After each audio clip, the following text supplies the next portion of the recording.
Sebuah gambaran kisah yang utuh biasanya akan sangat menarik perhatian siapapun yang mendengar atau membacanya.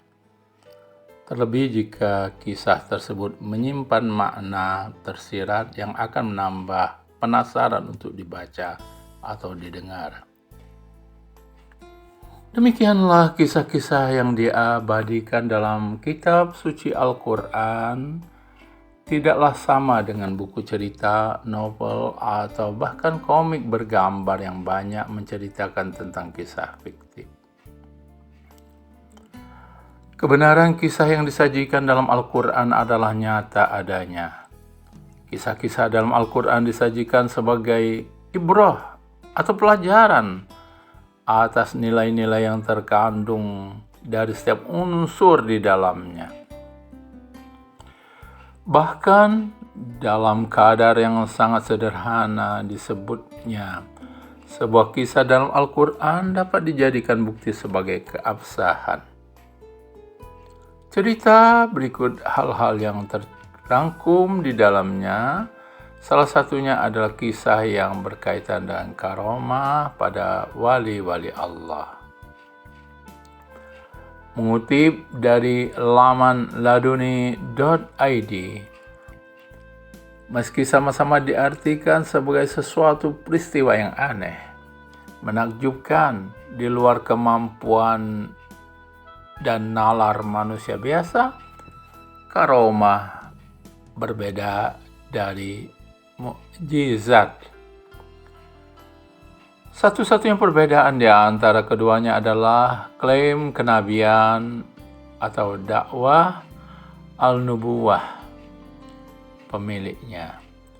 Jika sebelum kemunculannya didahului dengan adanya klaim kenabian, maka disebut dengan mukjizat.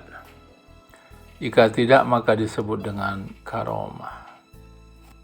Sederhananya, mukjizat adalah kejadian luar biasa yang menakjubkan terjadi pada seorang nabi atau rasul. Sedangkan karomah, kejadian luar biasa yang menakjubkan terjadi pada seorang wali.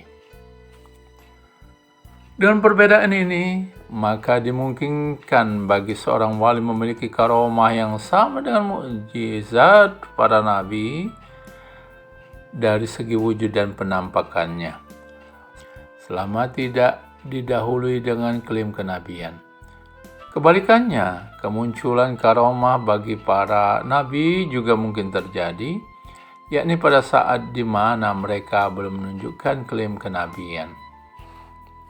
Meskipun tidak semua ulama menyetujui konsep yang disebutkan terakhir ini, peristiwa yang aneh menakjubkan itu yang muncul dari para nabi sebelum melakukan klaim kenabian lebih lazim disebut dengan irhas.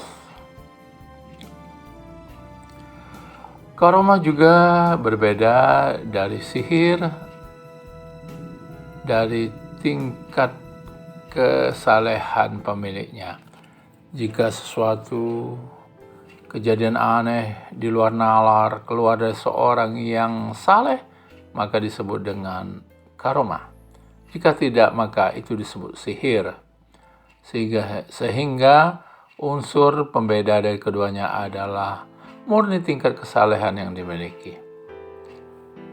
Dari penjelasan di atas dapat disimpulkan bahwa sesuatu yang aneh, yang menakjubkan dapat dibedakan menjadi 4 macam sesuai dengan kapasitas pemiliknya.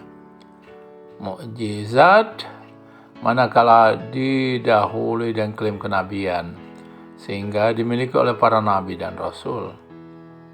Irhas, ketika muncul dari para nabi sebelum menunjukkan klaim kenabian. Kemudian karomah, ketika keluar dari seseorang yang saleh yang bukan nabi. Yang terakhir adalah sihir, ketika keluar dari seseorang yang fasik lagi tidak soleh.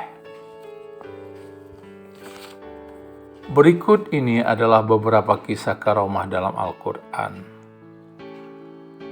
berdasarkan identifikasi perbedaan konsep keanehan atau kejadian yang menakjubkan sebelumnya, maka dalam Al-Quran yang masuk dalam kategori karomah sekaligus menjadi bukti kesalehan, keabsahan, ada setidaknya 5 kisah. 1. Kisah yang pertama adalah kisah karomah Maryam binti Imran alaihissalam.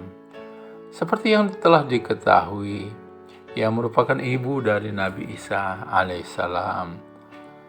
2 karomah yang dimiliki Maryam yang telah disebutkan dalam Al-Quran. Pertama, pada rangkaian ceritanya dalam surah Al-Imran ayat 33 sampai 51, di mana Nabi Zakaria yang kala itu mendapatkan penghormatan sebagai orang yang merawat Maryam, selalu menjumpai rezeki ketika ia memasuki mihrab tempat Maryam tinggal. Quran surat Ali Imran ayat 37.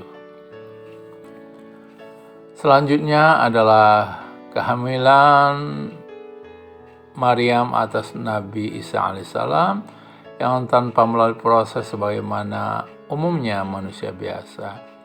Kemudian berlanjut sampai pada masa melahirkan. Ketika Allah memberikan rezeki kepadanya berupa kurma dari sebatang pohon yang telah kering dan layu, serta minum dari mata air yang keluar dari sampingnya. Cerita karomah ini diabadikan dalam Quran surat Maryam ayat 25. Kedua, karomah. Karomah berikutnya adalah kisah dari sahib Nabi Sulaiman alaihissalam bernama Asib bin Barkhaya. Ia merupakan seorang alim yang memiliki pengetahuan dari kitab suci. Beberapa tafsir menyebutkan bahwa ia mengetahui Al-Ismu Al-Azam, nama agung, yang dengannya ia mampu memenuhi permintaan Nabi Sulaiman untuk mendatangkan singgasana Balqis hanya dalam waktu sekejap. Dan karena seorang hamba yang saleh, ia tidak lantas menjadi sombong. Ia justru berkata, "Ini termasuk karunia Tuhanku untuk mengujiku. Apakah aku bersyukur atau mengingkari nikmatnya?" Quran surat Al-Namal ayat 40. Kemudian kisah ibu Nabi Musa hingga Ashabul Kahfi.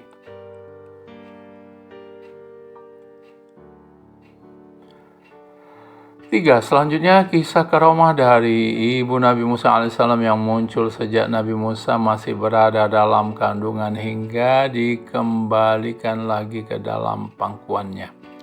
Karena ia begitu percaya akan janji yang telah diberikan Allah Subhanahu wa Ta'ala, sesungguhnya kami akan mengembalikannya kepadamu.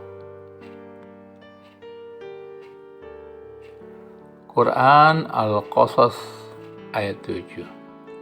Keempat, kemudian ada kisah Zulkarnain,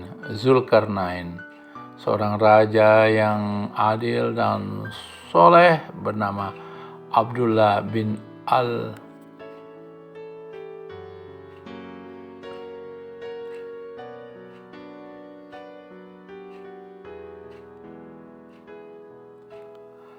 Keempat, kemudian ada kisah Zulkarnain, seorang raja yang adil dan soleh bernama Abdullah bin Al-Doha, menurut pendapat yang sahih.